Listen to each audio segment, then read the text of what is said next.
제 강의 보시면 아시겠지만 우리나라가 백이민족이라는 얘기를 많이 하는 거는 아마 한민족, 지금의 우리나라를 형성했던 정치 집단, 한민족 전체 아니에요. 저는 고대사를 민족사관으로 보지 않습니다. 왕조사관으로 봐요. 그렇기 때문에 좀 견해가 다른데 우리나라가 신라를 중심으로 삼국 통일이 됐기 때문에 백이민족이라 불린 게 아닌가. 왜? 신라의 지배계급은 종교계급이었거든요. 근데 이 얘기를 제가 왜 하느냐. 신라가 흉노의 후손이고 흉노가 스키타이에서 나왔거든요. 근데 스키타이 전통에 의하면 스키타이는 무사계급은 빨간색 옷을 입고 그 다음에 종교계급은 흰색 옷을 입었습니다. 그래서 그 고대 그리스 시대 때 스파르타 혹시 아세요? 스파르타라는 도시국가. 거기서도 보면 귀족들이 빨간 옷을 입었어요. 왜? 걔네들은 싸움을 하는 무사계급이었기 때문에. 그래서 이 얘기를 왜 하느냐. 이 전통이 계속 남아갖고 오늘날도 내려옵니다. 예를 들어서 카자흐스탄은 뭐라 부르냐면 아크오르다라 불러요. 악이라는 게 뭐냐면 하야타예요. 아크, 하야타, 오르다, 왕국. 백색 왕국, 백색 왕조라는 소리예요. 근데 이게 몽골에서는요, 아크라, 그러니까 지금 몽골어는 물론 하얀색이 자가안이라는 소리인데 하야타는 말을 별로 안 씁니다. 걔들은 빨간 단어를 좋아해요. 그래서 올라안 바트르. 올라안이 뭐냐면 붉은이에요. 바트르, 영웅. 붉은 영웅. 이거 소비에트 빨갱이 얘기하는 게 아니라 징기스칸 얘기하는 거예요. 징기스칸 머리가 빨갰거든요. 그래서 올라안 바트르, 올라안 이렇게 올라안이라는 단어, 붉은이라는 말을 굉장히 좋아해요. 왜? 몽골의 고대 지배계급의 형성은 무사계급을 중심으로 됐기 때문에. 하지만 투르크 민족들은 종교계급을 중심으로 됐습니다. 그래서 아크오르다에서 아크라는 말을 많이 써요. 우리나라처럼. 그래서 벨라루스라는 말은 벨라가 슬라브어로 하얗답니다. 루스는 러시아의 이전 단어예요. 그러니까 벨라루스 하면 하얀 루스라는 말이에요. 그리고 우크라이나가 옛날 때는 그라스나야 루스라고 했습니다. 빨간 루스라고 불렀어요. 하얀 루스, 빨간 루스. 구별해서 불렀어요. 카자흐스탄에도 하얀 왕조, 적색 왕조. 그 다음에 요즘 한국 사람들 동유럽 많이 가죠. 크로아티아. 크로아티아도 그렇게 불렀어요. 백색 크로아티아, 적색 크로아티아. 이런 식으로. 그래서 그러한 스키타이 전통이 이 동방의 한국에도 있지만은 저 서쪽 끝으로는 동유럽에까지 똑같은 게 있다. 그래서 그런 것들이 있습니다. 그래서 한국 문화는 기본적으로 투르크 문화를 근저에 깔고 있습니다. 그거는 신라의 삼국 통일과 관계가 깊은 것 같아요. 신라가 투르크계거든요. 그래서 우리나라에 결혼할 때 예단 돌리고 예물 주고 이런 거 함 팔고 하죠. 이 문화가 그대로 카자흐스탄에 있어요. 그래서 우리나라도 요즘은 안 그렇지만 옛날 때 며느리가 예단 잘못해 가면은 시어머니랑 며느리가 고부간에 갈등이 생긴다 이런 얘기 많았었거든요. 결혼할 때 예단이 안 좋아서 결혼 파토 났다 이런 얘기도 많이 하고 그랬는데 지금 카자흐스탄이 그래요. 예단이 되게 중요합니다. 결혼할 때. 예단 잘못 주면은 며느리가 두고두고 아주 시어머니랑 아주 앙숙이 돼서 싸워요. 요즘 우리나라는 그게 이제 많이 사라졌지만 카자흐스탄은 아직도 그런 예단 문화가 있어요. 근데 몽골은 없어요. 몽골은 그 문화가 없어. 그리고 함 돌리는 문화 있잖아요. 옛날 때 이거 요즘 애들은 모를 것 같아. 안 하니까. 얼굴에 막 오징어 같은 거 눈 뚫어가지고 막 쓰고 뒤에다가 이렇게 결혼 때 쓰는 옷 같은 거 이런 것도 해갖고 함 사세요 하면서 이렇게 걸어가고 막 했는데 신부집으로. 그럼 신부집에서 그런 사람들 못 들어오게 가로막고 막 하면은 이렇게 돈 주고 한 발짝 이동하고 술 주고 한 발짝 이동하고 이런 식으로 가다 나중에 확 밀치고 막 들어가고 이렇게 하는 그런 풍습이 있었는데 그거 카자흐스탄에 그대로 있어요. 똑같아요 우리나라랑. 그리고 제기차기도 합니다. 제기차기 한국 전통 문화인 줄 알았는데 거기 가니까 거기 애들 제기차기 하더라고. 걔들은 그걸 장가라 부릅니다. 장가. 그리고 공기놀이도 해요. 에세이 클라시스님, 우리 신라 가야는 훈족 출신인가요? 네. 지배층 얘기하는 겁니다. 착각하지 마세요. 지배계급. 그 다음에 훈족, 흉노, 돌궐, 여진, 말갈의 차이는 무언가요? 거의 동족입니다. 사투리예요. 네. 몽골과 말갈이 뭐가 달라? 몽골, 말갈. 몽골족과 말갈족은 서로 다르대요. 마치 한국과 일본처럼 아주 그냥 견원지간입니다. 하지만 말갈족, 즉 여진족과 몽골족은 같습니다. 물론 몽골 역사한테 이렇게 얘기하면 절대 아니라 그래. 뭘 아니야. 같지. 사투리예요, 사투리. 언어도 비슷해요. 이성계는 여진족 출신인가요? 매우 가능성 높습니다. 왜냐하면은 다루가치를 오늘날 말로 하면 총독부예요. 총독부의 총독이란 말이야. 식민지 지역을 다스리는 총독이에요.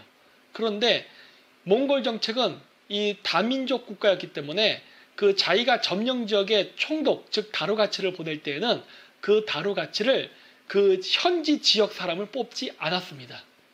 타지 사람을 갖다 놨어요. 왜? 그래야 이게 현지 지역의 토호 세력들과 힘을 합쳐서 반란을 못 일으키기 때문에. 그래서 원나라 시대 때 고려의 많은 사람들이 저기 중국의 광동성이라던가 하남성에서 영주를 했었습니다. 예. 왜냐?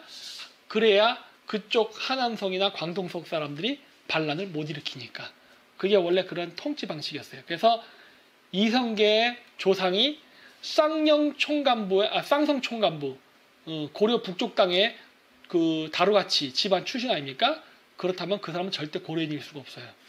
스키타이인은 어느 민족들의 구성인지요? 스키타이는 그냥 짬뽕입니다. 이건 고대 샤먼 국가 시대였기 때문에 제정일치 사회였어요.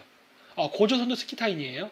제정일치 사회였기 때문에 제사를 주관했던 백인 여자 샤먼과 정치를 담당했던 기마민족 아시아인 남자가 결혼을 해서 태어난 무사 집안과 종교 집안의 혼혈아가 제정일치의 수장으로서 당군이 되는 거거든요. 그렇기 때문에 스키타이 민족 자체가 인도 유럽어과 알타이 어족의 혼혈로 태어난 연방 국가의 지도자였습니다. 그래서 스키타이 민족 자체는 그냥 혼혈 민족이에요. 그리고 그 혼혈하는 과정은 제가 얘기했죠.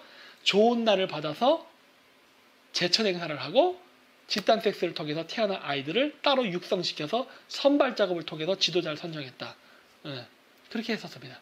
그래서 스키타이 민족의 아이덴티티는 사실 스키타이라는 개념 자체가 지금의 유나이티드 스테이트 오브 아메리카와 같은 개념이었어요. 미국인은 백인이에요, 흑인이에요, 아시아인이에요.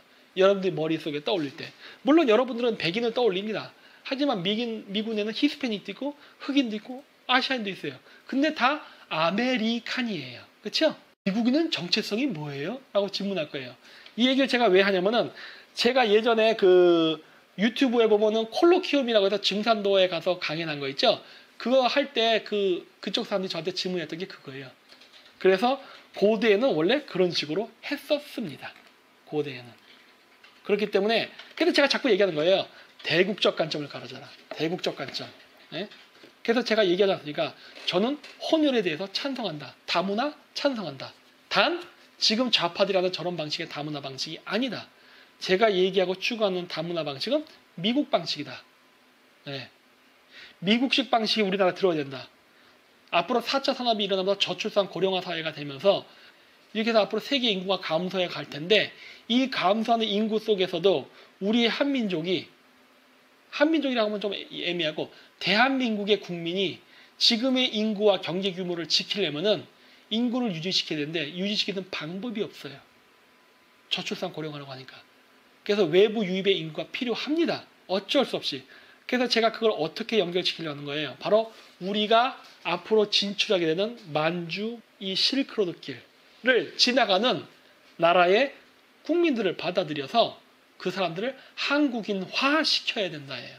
어차피 인구는 감소하는 치킨 게임이니까 상대방 인구 뺏어오면 유리해요. 근데 중국인은 싫어요. 그래서 제가 그 얘기를 했던 거예요.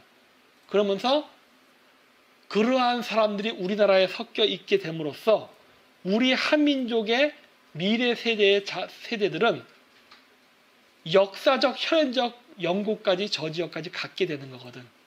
그러면서 우리의 영역을 자연스럽게 유라시아 대륙으로 펼칠 수 있는 기회가 옵니다. 그렇기 때문에 저는 우리나라 한글을 훈민정음을 기반으로 해서 중앙아시아, 러시아, 동유럽 이런 지역의 언어를 한글, 즉 훈민정음으로 표기할 수 있는 시스템을 지금 만들고 워드 시스템을 만들어 놓고 그리고 그 사람들에게 한국어를 보급시키고 함으로써 이 우리나라에 국제 결혼을 해서 들어와 있는 몽골 사람, 카자흐 사람, 키르기즈 사람들이 한글로 자기네 나라 언어를 표현을 해서 서로 SNS 문자를 주고받게 만들어 놔야 이 시스템이 정착이 돼서 나중에 하나의 문자 통일 시대를 여는 기회까지 만들어낼 수 있다라고 저는 보는 거예요. 그래서 이 시스템을 만들어야 된다라고 보는 겁니다. 이런 거 좌파들 생각 안 하잖아. 좌파들의 생각은 자기네들 전자개표할 때 조선족 끌어들여서 박원순이 만들어놓은 대포폰 이용해갖고 대포 통장 만들고 그 전자 앙케이트 맨날 여론조사할 때 문재인 좋아요 74% 이런 거 거짓 조작할 때 쓰려고 한 거잖아. 제가 얘기하는 다문화의 관점은 달라요. 제가 얘기하는 다문화의 관점은 이런 관점이라고.